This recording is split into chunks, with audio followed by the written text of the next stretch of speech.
E aí pessoal, tudo bem? Se você não me conhece, eu me chamo Antônio, sou professor de Química e além desse canal, além do Universidade da Química, eu tenho uma plataforma de cursos online, a única plataforma voltada exclusivamente para cursos de graduação em Química.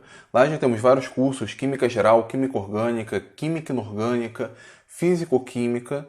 E a partir dessa aula, a partir desse vídeo, eu vou publicar a primeira aula de cada módulo do curso de Química Inorgânica, para que você tenha uma ideia de mais ou menos como o curso funciona. Se você tem dúvidas se vai assinar ou não o curso, eu vou disponibilizar a primeira aula para você ver como que o curso funciona, o nível de profundidade, enfim, vai ficar disponível aqui no YouTube. Caso você tenha interesse em assinar, aqui embaixo vai ter o link para você ir até a plataforma e realizar sua assinatura mensal, trimestral, semestral ou anual. Além disso, as outras playlists dos demais cursos, Química Geral, Química Orgânica, por exemplo, ficarão linkados aqui embaixo. Esse vídeo, nessa parte introdutória, vai estar presente antes de todos os vídeos dessa playlist. Então, se você não quiser me ouvir repetindo isso, basta pular mais ou menos o tempo desse vídeo que você vai ter acesso à primeira aula dos outros módulos, módulo 2, módulo 3, módulo 4 e assim por diante. E só um detalhe, a primeira aula do módulo 1 e do módulo 2 são iguais às aulas do curso de Química Geral, mas apenas esses dois módulos. Eu aproveitei as aulas porque o conteúdo e a profundidade de como ele foi abordado é exatamente a mesma. As demais, a partir do módulo 3, são aulas inéditas que não estão aqui no YouTube. Então, caso seu interesse, caso queira fazer parte dos alunos da Universidade da Química, é só clicar aqui embaixo e assinar o curso. Qualquer dúvida, deixe aqui nos comentários ou então me envie um e-mail. Tá certo, pessoal? Muito obrigado e eu espero contar com vocês nos cursos da Universidade da Química. Olá pessoal, sejam muito bem-vindos ao módulo 9 do nosso curso de Química Geral. O módulo 9 é um dos módulos mais importantes do nosso curso. Ele trata sobre as ligações químicas. A aula de hoje é apenas uma aula introdutória. O objetivo dela é mostrar para vocês por que um átomo se liga e, de uma forma bem superficial, as formas como os átomos se ligam. O princípio por trás disso é a estabilidade. O átomo A ele vai se ligar com o átomo B apenas se, na condição de ligados, estiverem em um estado mais estável, estiverem em uma situação mais estável do que quando separados. Ou, do contrário, o átomo A não se liga com o átomo B porque eles separados estão em uma condição mais estável do que se, porventura, estivessem unidos, estivessem juntos.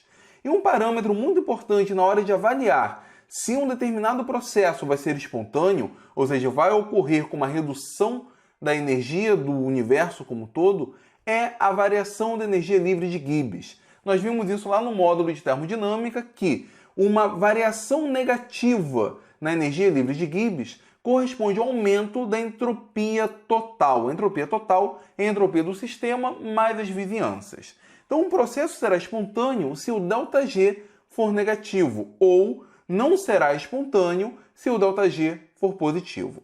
Então, se um átomo se liga com outro, é porque o ΔG é negativo.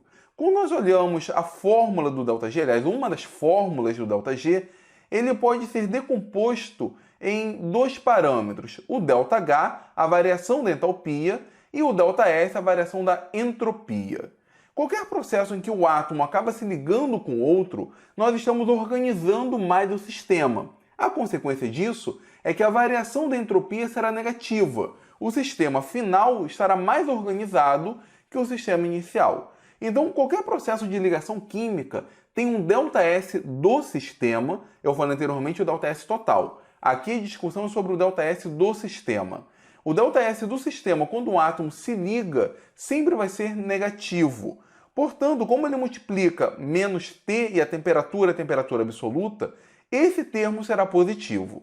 Então, a única forma do ΔG ser negativo e, portanto, o processo de ligação ser um processo espontâneo é se o ΔH for negativo. E, de fato, qualquer processo de formação de ligação é um processo exotérmico. É um processo que vem acompanhado da liberação de energia para o meio.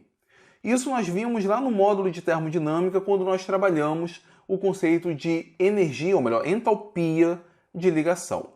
Classicamente, nós separamos as ligações químicas em três formas. a chamada ligação iônica, a ligação covalente e a ligação metálica. A ligação iônica, a mais simples de todas, ela pode ser definida como atração eletrostática, a atração entre cargas opostas presente nos íons. Então, eu tenho um cátion que tem carga positiva, um ânion que tem carga negativa, e os dois se unem através da atração eletrostática. Com isso, nós formamos um sólido iônico, um composto estendido, um composto tridimensional, onde nós temos um cátion do lado do ânion, do lado do cátion, do lado do ânion. Aqui nós não formamos apenas um par iônico. O que eu chamo de cloreto de sódio não é um único Na+ com um único Cl-. São infinitos Na+ com infinitos Cl- que se juntam e formam um retículo cristalino. A ligação covalente é um pouco mais complicada. Ela pode ser definida como compartilhamento de elétrons, na maioria das vezes é de um par de elétrons, mas nem sempre, através da sobreposição de orbitais, sejam eles atômicos ou moleculares. A ligação covalente, como disse, é um pouco mais complicada. Nós sabemos que ela ocorre dessa forma, porém nós ainda não sabemos por que ocorre exatamente dessa forma. Porque o compartilhamento de um par de elétrons permite a união entre os átomos, mas ela ocorre sim desta maneira. Através da ligação covalente, nós formamos dois tipos de compostos. Um deles são chamados compostos covalentes, onde existem apenas ligações do tipo covalente. É o exemplo que nós temos aqui no caso do diamante. O diamante são vários átomos de carbono ligados uns aos outros através de ligações covalentes. Um composto covalente, assim como o grafite, assim como alguns óxidos, assim como os polímeros, assim como alguns complexos tridimensionais, eles são essencialmente formados por ligações covalentes apenas. Essas ligações são muito fortes, então é complicado quebrar uma ligação covalente, por exemplo, entre os átomos de carbono no diamante ou entre os átomos de silício e oxigênio na sílica, no principal componente da areia. Esses compostos covalentes, assim como os compostos iônicos, são compostos estendidos, são compostos tridimensionais. Porém, nós temos um outro tipo de composto formado por ligações covalentes que são compostos discretos, que é o caso dos compostos moleculares. O chamado discreto é porque ele forma o que nós chamamos de uma estrutura bem definida, uma estrutura discreta que não é tridimensional. Aqui nós temos o exemplo da água. Dentro da molécula de água, nós temos ligações do tipo covalente. Porém, no estado sólido, as moléculas de água interagem com outras moléculas de água não através de uma ligação covalente, mas através de uma interação intermolecular. Então, compostos como metano, como a água, como a amônia, boa parte dos óxidos, eles acabam interagindo dessa forma. Dentro da estrutura bem definida, nós temos uma ligação covalente e entre essas estruturas no estado sólido, nós temos um outro tipo de ligação, na verdade, de uma interação intermolecular. Um composto covalente não. Um composto covalente, a princípio, teria apenas ligações covalentes. E por fim, o terceiro tipo clássico de ligação é a ligação metálica. Se a ligação covalente é um pouco mais complicada, a ligação metálica é mais ainda. Nós podemos dizer que é um agregado de cátions que estão coesos, que estão unidos através de elétrons livres. Então, o modelo mais simples para explicar uma ligação metálica são vários cátions que estão juntos através de um chamado mar de elétrons, ou um gás de elétrons, que são elétrons livres que permitem essa união entre os cátions. Esse é um modelo que acaba sendo muito simplificado. Ele consegue explicar algumas propriedades dos metais, mas não todas. Nós temos modelos mais sofisticados, mas que a gente acaba não vendo no curso de Química Geral, analisa com mais detalhes no curso de Química Inorgânica. Aqui nós temos a estrutura de um metal, ouro, ferro, alumínio. Ele forma um retículo cristalino muito parecido com um sólido iônico, muito parecido com um sólido covalente, com a diferença nesse caso, em relação ao sólido iônico, que um sólido metálico é formado por apenas um único tipo de elemento químico. Então esse é um panorama geral dos tipos de ligações químicas que nós temos. A ligação iônica, a ligação covalente e a ligação metálica. Uma coisa que eu queria deixar bem claro para vocês é que o estudo sobre ligação química não é um assunto fechado na ciência, pelo contrário. Ao longo dos anos, o nosso entendimento a respeito da ligação química simplesmente aumenta.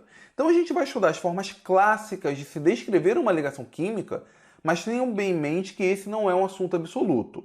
Tanto é que alguns anos atrás, em 2014, se eu não me engano, foi publicado esse artigo que ele propõe uma mudança fundamental na natureza da ligação química, onde ele apresenta o que seria talvez um quarto tipo de ligação, que é chamada ligação vibracional. É um sistema um tanto quanto estranho, em uma condição não muito favorável, mas ele teria, por exemplo, dois átomos pesados, como o bromo, e entre esses átomos de bromo nós teremos um átomo bem mais leve, como o hidrogênio ou como o deutério.